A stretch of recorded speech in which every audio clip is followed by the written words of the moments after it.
शांति पाल भाई। ओम शांति चेतन भाई। आज हम प्यारे बाप दादा की 7 अक्टूबर 2024 की मुरली रिवीजन कर रहे हैं, जिसमें प्यारे बाप दादा ने आज विशेष माताओं को याद किया है, बूढ़ी बूढ़ी माताओं को। बाबा उनके प्रति बहुत रहम की भावना से उन माताओं को देख रहे हैं कि वो माताएं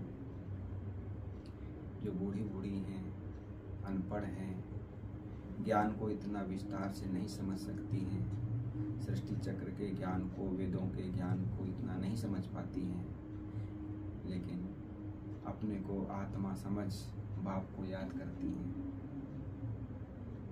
बड़े भाग्यशाली आत्माएं हैं। तो माताओं को बीच बीच में बाबा ने बहुत प्यार किया है, याद किया है। और बाबा ने आज सतयुगी दुनिया की स्थापना और कलयुगी दुनिया के विनाश का कैसे कार्य होगा और सतयुगी दुनिया में क्या क्या हमारे पास सुख सुविधाएं साधन होंगी, और ये पुरानी दुनिया का जैसे कुंभी पाक नर्क है, रौरव नर्क जिसको कहते हैं, इसका कैसे विनाश की प्रक्रिया चलेगी, उस बारे में बाबा ने आज हम बच्चों को बताया है। और बाबा की कारीगरी,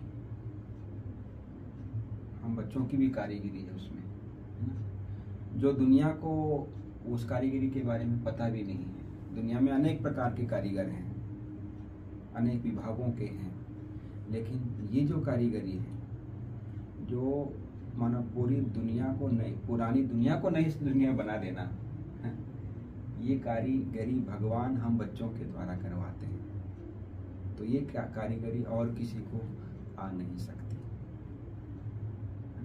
और सुदर्शन चक्रधारी बनना है हम बच्चों को, क्योंकि सृष्टि के आदि मध्य अंत का ज्ञान जरूरी है। सतयुगी दुनिया की याद भी जरूरी है। बाबा कहते हैं बाप और वर्षे को याद करो, तो वर्षा हम जितना याद रहेगा उतनी हमारे में खुशी भी होती जाएगी।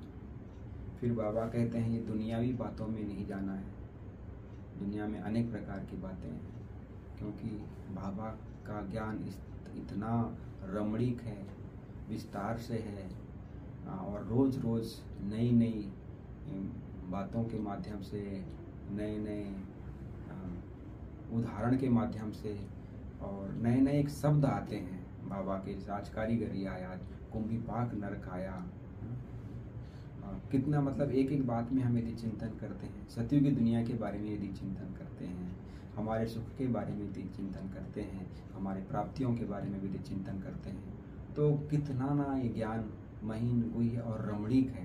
एक एक बात का कितना अंदर में आनंद समाया हुआ है, प्रेम समाया हुआ है। तो हम दुनियावी बातों में क्यों जाना, जो आसार है, जैसे वो पानी को मथने जैसा हो जाता है, पानी को मथ के भी क्या निकलेगा क्योंकि ऐसे भी विनाश होने वाली दुनिया है, जाने वाली दुनिया, हमारी सतयुगी दुनिया जो आने वाली है उसको याद करना है। इसलिए बाबा ने कहा कि भाई जब मकान बनाते हैं तो ज़्यादा से ज़्यादा कितना समय लगेगा, लेकिन उसको यदि मकान बनने के बाद 100 साल भी उसकी उम्र हो सकती है। तो ऐसे ही ये जो नई दुनिया बन रही है, इसका कितना जल्दी स्थापना हो जाती है। माना 5000 वर्ष के वर्ल्ड ड्रामा के अनुसार कितना जल्दी स्थापना हो जाती है, और फिर इसको पुरानी होने में धीरे धीरे टाइम लगता है। फिर बाबा आकर स्थापना का पालना करते हैं। बाबा ने अनेक झमेलों से भी मुक्त बताया है, झमेला मुक्त भी बाबा ने आज बताया है। तो बहुत अच्छी बाबा की आज मुरली है, जो आप भी थोड़ा आपको बताएंगे। ओम शांति चेतन भाई। आज बाबा ने कहा है खास कुंभी पाक नर्क से निकालने के लिए बाप आए हैं तुम बच्चों को कुंभी पाक नर्क से निकालने के लिए। और आप बच्चे बुलाते भी हो, पतित पावन सीताराम, रघुपति राघव राजा राम गीत गाते हैं ना हम लोग। तो आप बच्चों ने बाप को निमंत्रण भी इसीलिए दिया है कि विषय सागर से निकालो। फिर बाबा ने आज बच्चों को कारीगरी के लिए बताया, आप कौन सी कारीगर हो। बाबा ने कहा याद की यात्रा से नई दुनिया बना देते हो। हमें खुशी है कि हम नई दुनिया की कारीगरी कर रहे हैं। हम ही फिर ऐसे स्वर्ग के मालिक बनते। तो बाबा ने कहा तुम बच्चे बहुत अच्छे कारीगर हो, अपने लिए स्वर्ग बना रहे हो। कितने बड़े अच्छे अच्छे कारीगर हो, याद की यात्रा से नई दुनिया स्वर्ग बनाते हो, थोड़ा भी याद करो तो स्वर्ग में आ जाएंगे, बाबा बोलता है। बाबा ने कहा जानते हो हम इस शरीर को छोड़ फिर जाकर स्वर्ग में निवास करेंगे, तो ऐसे बेहद के पाप को भूलना नहीं चाहिए। फिर बाबा ने कहा कुंभी पाक नरक के लिए जो बोला आज बाबा ने, भक्ति मार्ग में दुबन में गले तक फंस पड़े, फंस कर चिल्लाते हो, विषय वासना के दुबन में एकदम फंस पड़ते हो, सीढ़ी नीचे उतरते उतरते फंस पड़ते हैं, कोई को पता नहीं पड़ता है, तब कहते हैं बाबा हमको निकालो। बाबा को भी ड्रामानुसार आना ही पड़ता है। बाप कहते हैं मैं भी बंधायमान हूँ इन सबको दुबन से निकालने के लिए। इनको कहा जाता है कुंभी पाक नरक, रौरव नरक भी कहते हैं इसको। क्या कहा जाता है? रौरव नरक। फिर बाबा ने कहा जब आप बच्चे बाप के पास आते हो, ये नहीं कहते हो कोई हम साधु संत महात्मा के पास जा रहे हैं, दर्शन करने जा रहे हैं, ये समझते हो हम शिव बाबा की पाठशाला में जा रहे हैं। फिर बाबा ने कहा बाप बहुत दूर देश का रहने वाला है, वो आकर बच्चों को श्रीमत देते हैं। श्रीमत पर चलने से ही श्रेष्ठ देवता बनेंगे और देवताओं की सारी राजधानी स्थापन हो रही है। तुम यहाँ बैठे अपना देवी देवताओं का राज्य स्थापन करते हो, पहले तुमको पता थोड़ी ही था कैसे स्थापन होता है। जानते हो बाबा हमारा बाप भी है, टीचर भी है, फिर साथ में तो गुरु भी है, सदगति करेंगे। गुरु लोग तो किसकी सदगति करते नहीं, कौन? देहधारी गुरु लोग। यह तुमको समझाया जाता है, यह एक ही बाप टीचर सदगुरु है, बाप से ही वर्षा मिलता है। फिर बाबा ने क्या बुढ़ियाएँ हैं, इन सब बातों को समझ नहीं सकते, उनके लिए बाबा ने कहा अपने को आत्मा समझकर शिव बाबा को याद करना है, हम शिव बाबा के बच्चे हैं, इतना ही समझना है। बाबा ने बोला बूढ़ी माताएं इन सब बातों को समझ न सके, तो बाबा ने कहा यह फिर ब्राह्मणियों का काम है उन्हों को समझाना। उनके लिए एक ही अक्षर काफी है कि अपने को आत्मा समझ बाप को याद करो, तुम आत्मा परम धाम में रहने वाली हो, यहाँ शरीर लेकर पार्ट बजाती है, सब ब्राह्मणियाँ उनको समझाए। बाबा ने कहा मूल बात है मुझे याद करो और शुभ धाम को याद करो। बाप को याद करने से पाप कट जाएंगे, फिर स्वर्ग में आ जाएंगे। अब जितना जो याद करेंगे उतना पाप कटेंगे। फिर आज बाबा ने कहा भक्ति मार्ग में कितना धक्का खाते हैं, ज्ञान मार्ग में यह सब कुछ होता नहीं है।